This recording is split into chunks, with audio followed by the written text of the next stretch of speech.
She dieted for 30 years. This was the real problem, 30 years.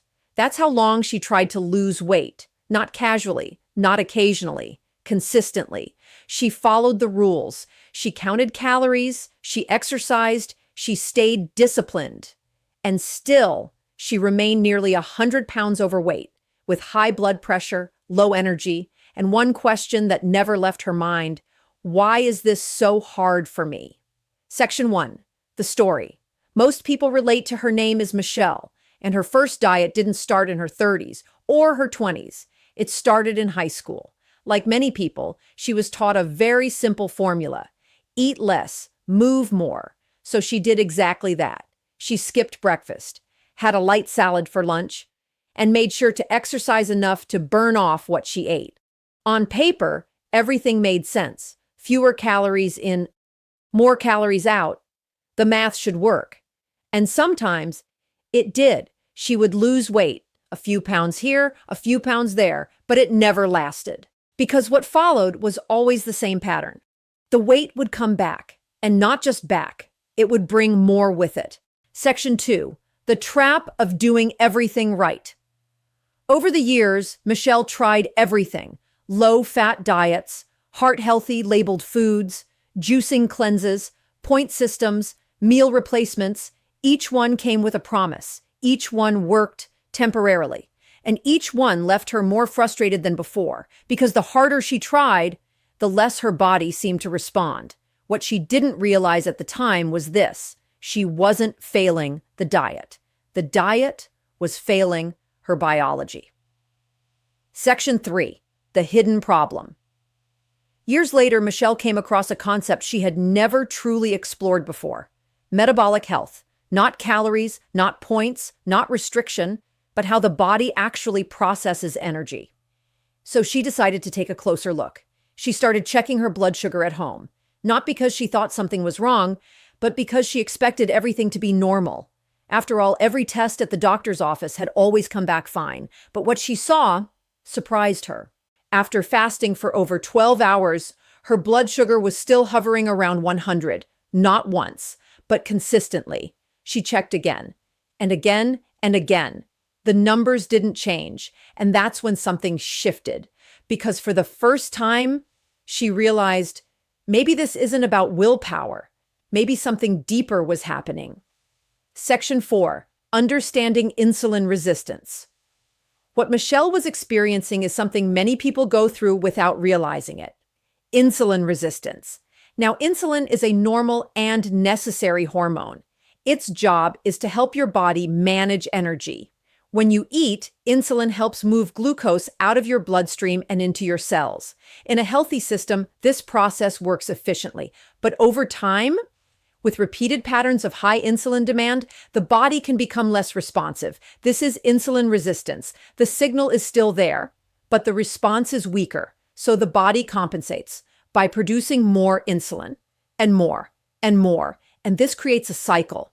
Higher insulin levels, more energy being stored, less access to stored fat, more hunger, more fatigue, and slowly, the system becomes harder to regulate.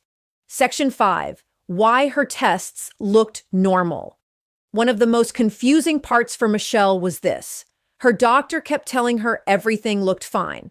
And technically, that was true. Her lab results were within normal ranges. But normal does not always mean optimal.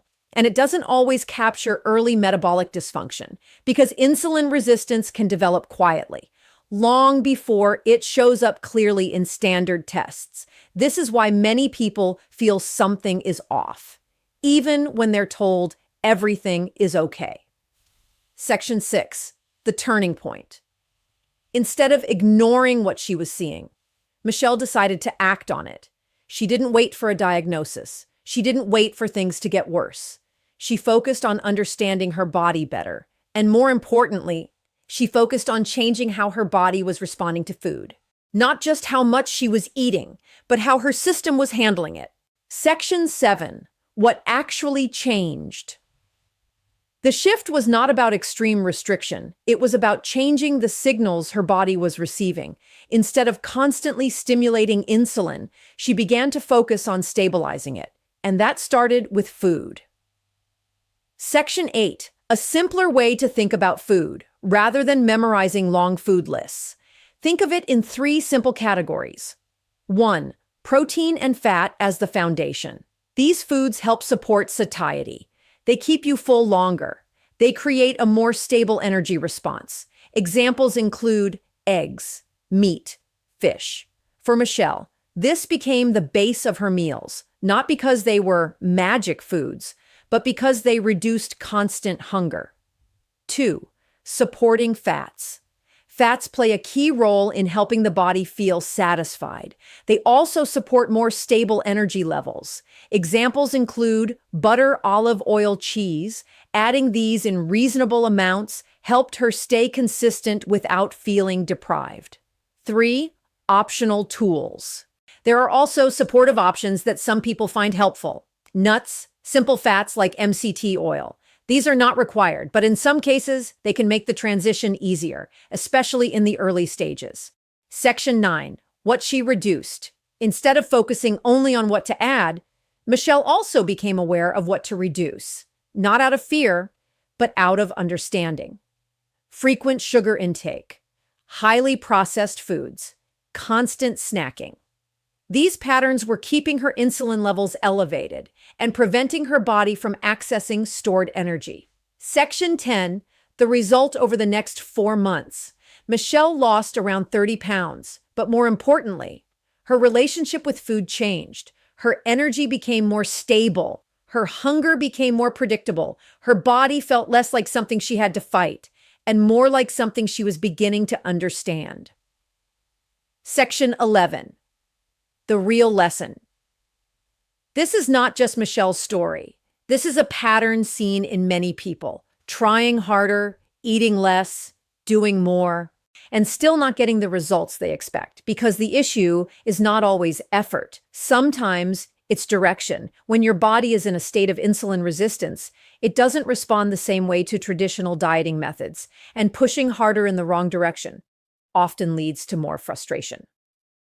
Section 12. Bigger picture. Your body is not broken. It is responding to your habits, to your patterns, to your environment. And when you change those inputs, the system begins to adjust. Not instantly, but consistently. If you've been trying to lose weight for years and nothing seems to stick, it may not be a lack of discipline. It may be that your body is responding to signals you haven't been shown how to understand. Because once you understand those signals, everything starts to make more sense. If you want to keep learning how insulin, metabolism, and real health actually work, subscribe to Dr. Sean Dozbo. And in the next video, we'll break down simple, practical steps you can start using immediately to improve your metabolic health. Take care of your system because it's the only one you have.